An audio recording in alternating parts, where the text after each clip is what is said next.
What happens when the guy stocking cereal in aisle 4 secretly owns the whole company?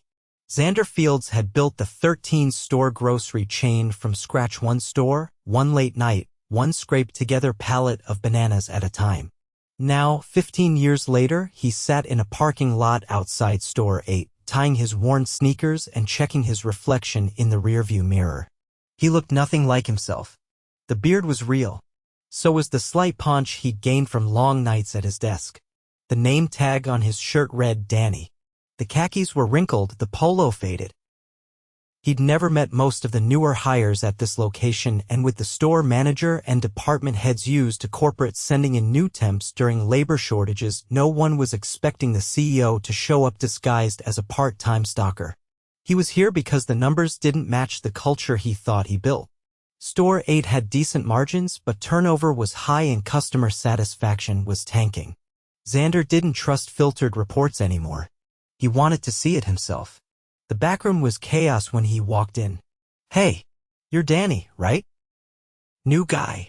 A short woman with a clipboard and a sharp voice stepped around a stack of boxes. Her name tag read, Brandy Grocery Department Head. "That's me," Xander said. "First day." Brandy barely looked at him. "Cool. Grab a pallet jack. Cereal aisle's a mess." She walked off before he could ask anything else. For the next few hours, Xander stocked shelves. He kept quiet, observing. The store was clearly understaffed. He only saw 5 workers covering the entire grocery section. A teenager named Eli ran back and forth between aisles, sweating through his uniform. A quiet older man, Bo, worked the dairy section without a word. There was a rhythm to the team, but tension hung in the air. Right before lunch, Xander set down a box of oatmeal and wandered toward the break room. On the way, he heard Brandy's voice rise. "Bo, again? How many times have I told you slow walkers get fewer hours? If you can't keep up, maybe this job isn't for you." Xander paused just outside the doorway. "I'm doing my best, ma'am," Bo replied quietly. "You're not even that old. But you've got that I'm a veteran limp like it's some badge." "This is retail, not the Marines." Xander's stomach dropped. There was a long silence. Bo's voice cracked. "I served 2 tours. I don't need pity. I just need work." Brandy scoffed. "Yeah? Then work faster." Xander stepped back before anyone saw him. He clenched his jaw and returned to the cereal aisle, his mind racing. That wasn't just rude. That was targeted, ugly. And it wasn't the first time Brandy had talked down to someone. He'd seen her snap at Eli earlier, too. But this was worse than anything he expected. Later that afternoon, he caught up with Bo near the loading dock. "Hey man," Xander said, pulling a case of milk off a cart. "You okay?" Bo gave him a tired glance. "Yeah, just trying to keep my job." Xander hesitated. "You're a vet." Bo nodded. "Army. 20 years.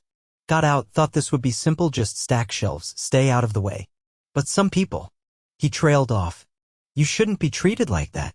I don't want special treatment. Just respect." Xander nodded slowly, swallowing the anger rising in his chest. He wanted to fire Brandy right then. But he needed to be smart. He needed proof. And he needed to see what else was broken. That night, Xander stayed late, volunteering to help close. He watched Brandy cut 2 workers early and force Eli to do a double shift. She barked orders but rarely lifted a hand herself. When a customer asked for help finding gluten-free bread, she rolled her eyes and told them to read the signs. Xander made mental notes of everything. By the time he left, it was past 11. He sat in his car, staring out the windshield, fingers drumming the steering wheel. His gut twisted with guilt. How had it gotten this bad under his watch? He looked at the store lights flickering above the sliding doors. Tomorrow he'd come back, and this time he'd dig deeper. Xander arrived just after 6 the next morning, slipping through the employee entrance with a quiet nod to the overnight manager who barely looked up from a clipboard. The store was dim and half-silent, the only sounds coming from the hum of refrigeration units and the occasional beep of a barcode scanner in the back. He headed straight to dry goods, where Eli was already lining up carts of canned vegetables, his hoodie pulled tight over his head. "You're early," Xander said, grabbing the opposite end of the cart. Eli blinked, surprised. "Didn't think anyone else would be? I'm covering the frozen section too again." "Why?" "They said we're short, so I'm split between both." "It's whatever," Eli said, shrugging like he was used to it. "Frozen's backed up from last night, so I gotta hustle." Xander watched him push the overloaded cart, his steps fast but uneven. The kid couldn't have been older than 20. He was trying, but his shoulders sagged like someone who'd been carrying weight too long. A few minutes later, Brandy appeared near the front end with 2 coffees in hand, handing one to a tall man in produce with slicked-back hair and a Bluetooth earpiece. "Craig, don't worry about dairy today. Just keep your numbers tight. I'm gonna have the new guy do the heavy lifting. He's got that I want to impress thing going," she said, not bothering to lower her voice. Xander glanced up from the pallet he was breaking down. Craig looked right at him and chuckled. "Hope he's not another one of those work for a week guys," he said. Brandy laughed. "Don't matter. Warm bodies are all corporate cares about." Xander kept his face neutral, but his grip tightened on the box cutter. The way she spoke about employees as if they were interchangeable, disposable wasn't just disrespectful. It was dangerous. That kind of mindset poisoned the culture from the top down. By mid-morning, the store began to fill. Xander moved between aisles, lending a hand where needed. In frozen, he found Eli crouched behind an open door, his breath visible from the cold. "You okay?" Xander asked. "Yeah. Just catching up." "I'm behind," Eli said, brushing frost off his sleeves. "I didn't get to eat yet." "You on lunch soon?" "Not for another hour. Brandy said I missed my window." Xander frowned. "You've been here since 6. She said I should have taken it earlier, but I was covering for Produce 2 because Craig left early." Xander looked around. "He left?" "Yeah, said he had a dentist thing. He leaves early a lot. She never says anything." Xander didn't respond. He couldn't. Not without giving himself away. Instead, he grabbed a box of frozen peas and started stocking beside him. They worked in silence for a few minutes before Eli spoke again. "She ever get on you yet?" "Brandy, I mean." "No. She mostly just tells me where to go." "Give it a day," Eli muttered. Xander didn't reply. Later, while helping a customer find soup varieties, Xander overheard a different issue. A woman in her 60s, wearing a blue vest and pushing a mop bucket, was being cornered near the cleaning supplies by Brandy. "I told you, Rosa, no overtime," Brandy said sharply. "If you can't finish your section by the end of your shift, maybe we need someone younger." "I stayed late because the bakery spilled batter across 3 tiles," Rosa replied calmly, her accent light. "It was a safety hazard." "Then you should have worked faster earlier," Brandy snapped. "I'm not paying you to mop at your own pace." Xander stepped out from the aisle. "Excuse me, what's the issue?" Brandy turned, her face tight. "Nothing. Just a minor scheduling thing." Rosa didn't meet his eyes. She pushed her mop bucket away slowly, her face unreadable. Xander watched her go, then turned back to Brandy. "She's been working nonstop since I got in." "You sure it's about scheduling?" Brandy crossed her arms. "You new guys ask a lot of questions."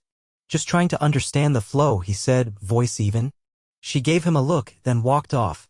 That afternoon, a delivery truck arrived with 7 pallets instead of the usual 3. The receiving area backed up fast. Xander jumped in without being asked, sliding boxes and checking manifests. Bo joined him quietly, moving with a limp more pronounced than the day before. No complaints. Just quiet focus. An hour in, Brandy reappeared, arms folded. "You two are still unloading? This should have been done 30 minutes ago." "There's double the freight," Xander said, sweat running down his jaw. "Then call for backup. Don't just stand there letting the clock run." Xander looked around. There was no one to call. Everyone was already stretched thin. "Who's available?" he asked. Brandy didn't answer. She turned on her heel and walked away. Bo's hands paused on a case of pasta. "She doesn't like questions. I've noticed. She docked me last week," Bo said quietly. Said I spent too much time in the back. I was icing my knee. Just 5 minutes. Xander didn't respond. He couldn't lie and say it would be okay. Not yet. By the end of the shift, the break room was half empty. Eli sat at the edge of a plastic chair, picking at a cup of instant noodles. Rosa was folding paper towels into a plastic bag. Bo leaned against the lockers, one foot stretched out gingerly. Xander sat down across from them. Why don't people report her? He asked. Eli looked up. Who? You know who? Rosa shook her head. We don't want trouble. We need the hours. She retaliates, Bo said. Last time someone emailed HR, they got cut to weekends only. They were gone within a month. HR backed her? No one from corporate ever came to ask questions. Xander nodded slowly.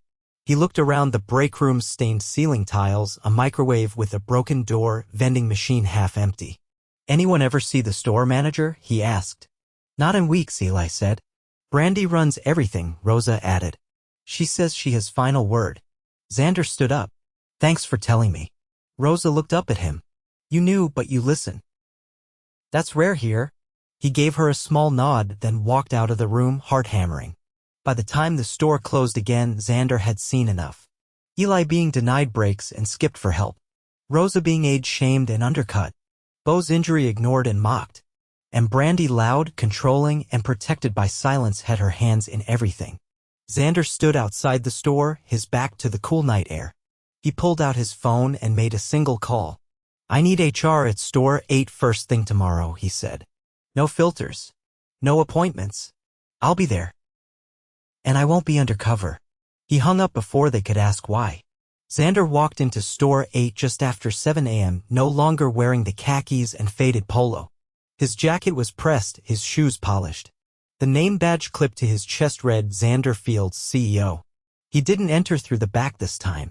He walked through the front doors like any customer, but the few employees already on the floor froze when they saw him. Rosa was mopping near the bakery. She caught his eye, then quickly looked down, confused but cautious. Eli, pushing a cart of boxed juice down aisle 6, stopped mid-step. He didn't wave.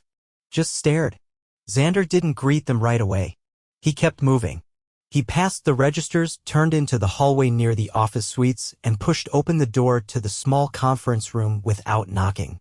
2 people were already seated at the table, Celeste from HR and Raj, the regional operations director. Both looked up surprised. I want everything ready, Xander said, pulling out the chair at the head of the table. We're not delaying this. Celeste nodded. Brandy's in the break room. She doesn't know anything yet. She will soon. Where's the store manager? Raj shifted. Out. Again. Called in sick half an hour ago. Xander didn't respond. He took a breath, then looked toward the hallway. Bring her in. Now. Celeste rose and left the room. Xander stayed seated, hands folded, jaw set. He'd spent the night reviewing internal complaints, time card records, and footage from the last 72 hours. Nothing he'd seen had softened what he'd experienced himself. If anything, it had only made it worse. The door opened. Brandy walked in, her expression puzzled. She glanced at Xander, then at Raj and Celeste. What's going on? She asked. Why's corporate here? Xander stood. Sit down. She blinked, caught off guard by the tone. Excuse me? I said sit down. She obeyed, slowly. Her confidence flickered for the first time. I'm Xander Fields, he said evenly. This is my company, and for the past 2 days, I've been stocking shelves in your store, listening to how you run it. Brandy tilted her head, forced a laugh. Wait, what? You're... Yes, and I've seen enough. She glanced at Celeste, then Raj. Nobody said I mean if I had known you didn't need to know, Xander said. You needed to be doing your job. She opened her mouth again, but he raised a hand. Let's start with how you speak to your team, he said. I watched you berate an older employee for moving too slowly. You made a comment about his limp being a badge. Brandy's face flushed. I didn't mean it like that. You said it to a military veteran who's given more to this country than you've given to this company. Then you denied a teenage employee his required break, repeatedly scheduled people beyond their hours and threatened to cut shifts when they raised concerns. Is any of that incorrect? She sat back, lips pressed together. I'm asking, Xander said. Is any of that incorrect? She looked directly at him. I run a tight store. If people can't keep up, they don't belong here. Celeste's pen froze mid-note. Xander's voice stayed level. Do you think that's leadership? It's retail. There's no time to babysit. Retail is the only industry where people are expected to do everything for everyone, all day, and still smile. That doesn't mean they don't deserve respect. Brandy folded her arms. I've hit every target since I took over this department.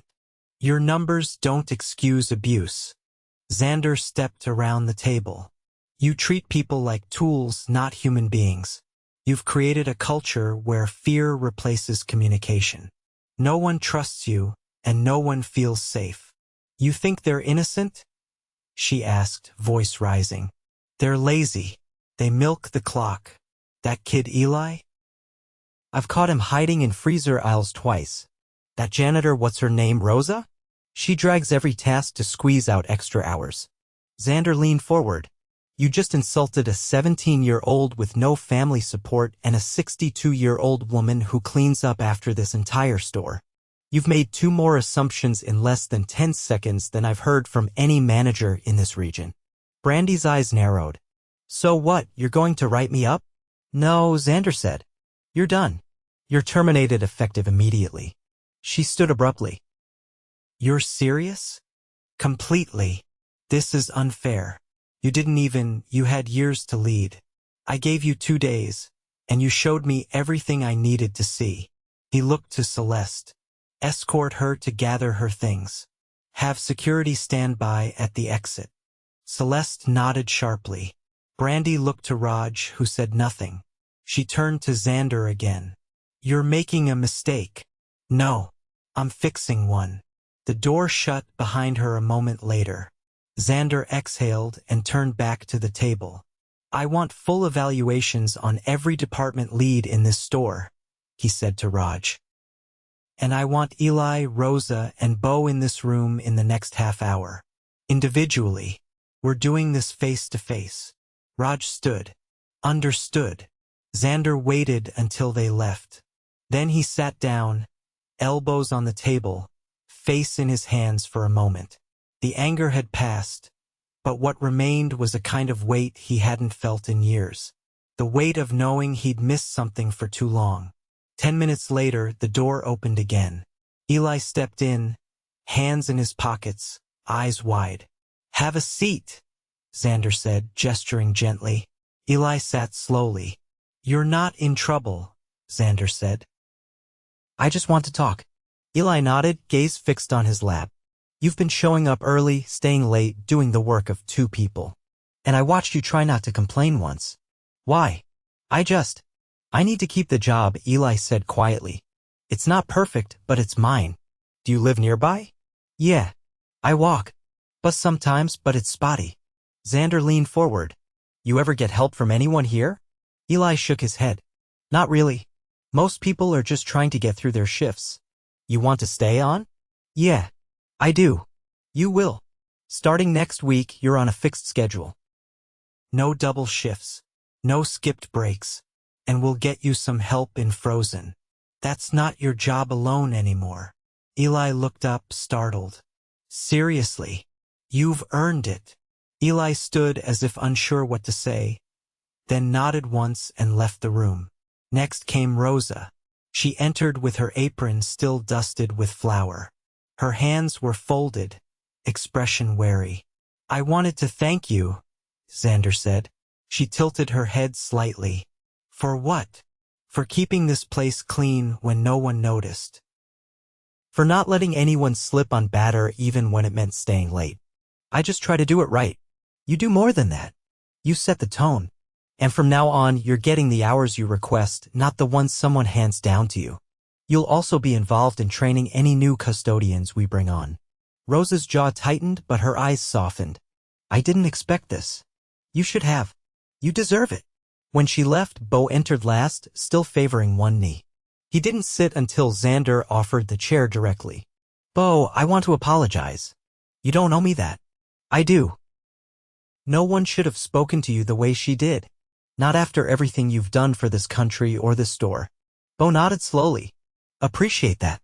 I want you to shift into a mentor role. Train new hires. Set the pace. You shouldn't have to carry boxes alone anymore. I can still work. I know. But now you'll do it on your terms. Bo stood without a word, but before he reached the door, he looked back. Thanks for coming down here yourself. Xander nodded. It won't be the last time. The room emptied. The noise from the store filtered faintly through the walls. Xander stood and walked to the doorway. The floor felt different already. Not fixed. Not yet. But clearer. He pulled out his phone. Raj, start posting for a new department lead. Internal candidates only. I want someone who's earned it. He hung up and stepped back out onto the floor where Rosa was wiping down a display table and Eli was laughing at something both said near the freezer door. This was what leadership looked like. And this time he wasn't going to watch from behind a desk. By the end of the week, Store 8 was quieter than usual. Not slower, just different. The tension that used to hang in the air during early shifts had lifted, replaced by something cautious but hopeful. Employees still moved quickly, still pushed carts and unpacked deliveries and helped customers with the same urgency, but their eyes didn't dart toward the backroom every few minutes. No one flinched when the office door opened. The silence, for once, didn't feel like fear. Xander kept himself visible. He didn't return to his desk downtown. He set up in the old manager's office, cleared out the clutter, and left the door open throughout the day. He didn't hover, but he watched, listened, and pulled people aside when he noticed something worth learning from, not correcting, just understanding. It was mid-morning when Rosa stepped in, wiping her hands on a towel, cheeks flushed. I finished the front end early. Bakery's a mess again. Want me to hit that before break? You've been on your feet since 6, Xander said, motioning toward the chair across from him. Sit down for 5. She hesitated, then lowered herself into the seat. I'm not used to stopping, she admitted. I know. That's why I'm asking. She glanced at the small whiteboard on his wall where he'd listed 3 things in bold letters. Listen deeper. Act faster. Stay visible. You actually put that up? She asked. It's not for decoration. You're not like the others. The ones who come through for inspections and disappear. I used to be. Why change? Xander leaned back slightly. I thought I knew the business because I built it. But building something doesn't mean you still understand it after it's grown. I lost track of what the floor feels like. What leadership here really looks like. Rosa nodded slowly, then stood. Well, you're seeing it now. It's hard work. And sometimes it's ugly. I'm not leaving again without knowing exactly what it is. He watched her exit, moving steadily toward the bakery. She didn't slow down. She just moved with more intention now, like the work finally had weight that someone else recognized. Later that afternoon, Xander called Raj into the office. I need an update, he said. Raj placed a folder on the desk. Interviews are done. We've got 3 internal candidates for grocery lead. All strong. All with time in. Who do the employees trust? Bo's name came up more than once. Xander raised an eyebrow. He's quiet. He listens when people talk. Doesn't rush. Doesn't bark orders. Just knows how to keep things moving. He's not the type who'd want the title. He didn't apply. We asked if he'd consider it. Said only if it meant doing the job right. Xander opened the folder, scanned the notes, then closed it. Offer it to him, but tell him we'll support him, training, coverage, everything. No sink or swim. Raj nodded. Understood. As Raj left, Eli stepped in, hands behind his back, expression uncertain. You said to let you know if something felt off, he said quietly. Xander motioned to the chair. Go ahead. I don't want to cause problems, Eli started, but Craig's back. And he's doing the same thing. Vanishes for hours. Leaves pallets untouched. Says he's checking inventory in the office, but nothing gets logged. Did you tell anyone else? No one wants to. He was tight with Brandy. People think he's still got connections. Where is he now? Supposed to be covering produce. I just walked by. He's not there. Xander stood. Thanks. Stay here. He crossed the floor, moving past the registers and through the swinging doors into the back corridor. The small office near receiving was dark, but the door was cracked. Xander pushed it open. Craig sat at the desk, earbuds in, watching a video on his phone. A clipboard sat untouched on the table beside him. He looked up slowly. Oh, didn't know you were still here? I've been here every day this week. Craig stood, brushing invisible dust off his shirt. Was just taking a quick break. Had some inventory to cross-check. Xander stepped inside and closed the door behind him. Craig, I've reviewed your last 5 shifts. You've clocked in full hours and logged 0 inventory changes. 3 missed pallet counts. 2 customer complaints. And you left early twice without notice. There's been a lot of confusion with Brandy gone. I'm adjusting. No.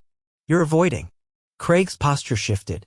Look, I've been here longer than half the team out there. I've earned some slack. No one earns the right to hide while others carry the weight. I'm not hiding. I'm just not on the floor every second. Rosa mops 12 aisles without complaint. Bo works with a permanent injury and never sits down. Eli's 17 and covers 2 departments without asking for more money. You want to talk about time served? They've done more in 1 week than you've done in the last 20 shifts. Craig folded his arms. I don't see how this is fair. It's not meant to be comfortable. It's meant to be accountable. So what then? You're being let go. Effective immediately.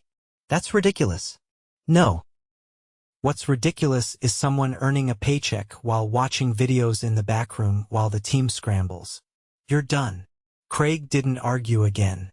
He just stared at the floor, then grabbed his jacket off the hook and walked out without another word. Xander returned to his office. Eli stood up as he entered. He's leaving, Xander said. You did the right thing. Eli looked relieved. I didn't want to be the guy who tattles. You're the guy who spoke up. We need more of that. The rest of the day passed with quiet steadiness. Xander made rounds. He checked in with Frozen, assisted at the front end when a register line backed up, and helped unload the last shipment with Bo, who moved with careful precision but didn't hesitate once. As closing time neared, he gathered the entire staff in the break room, not for a speech, just to check in. I won't take up much time, he said, standing near the coffee machine. I've seen what's been happening here, and I'm not going to let it repeat. No one interrupted. The room was still. The store's run by people who give everything they have. And starting now, that effort gets matched with real support, fair leadership, and clear expectations. You're not invisible. I see you. And I'll keep seeing you. He paused, then added, if you've got concerns, come to me or Raj. If you've got ideas, bring them. But if you see someone dragging the team down or disrespecting others, speak. Because silence lets rot spread. There were no cheers, no applause. Just quiet nods. It was enough. The next morning, Xander returned not in a suit, not undercover. Just in jeans, a clean polo, and his original name badge pinned beside his company ID. He took the pallet jack from the back wall and began restocking cereal. Not because he had to, because now he understood why it mattered.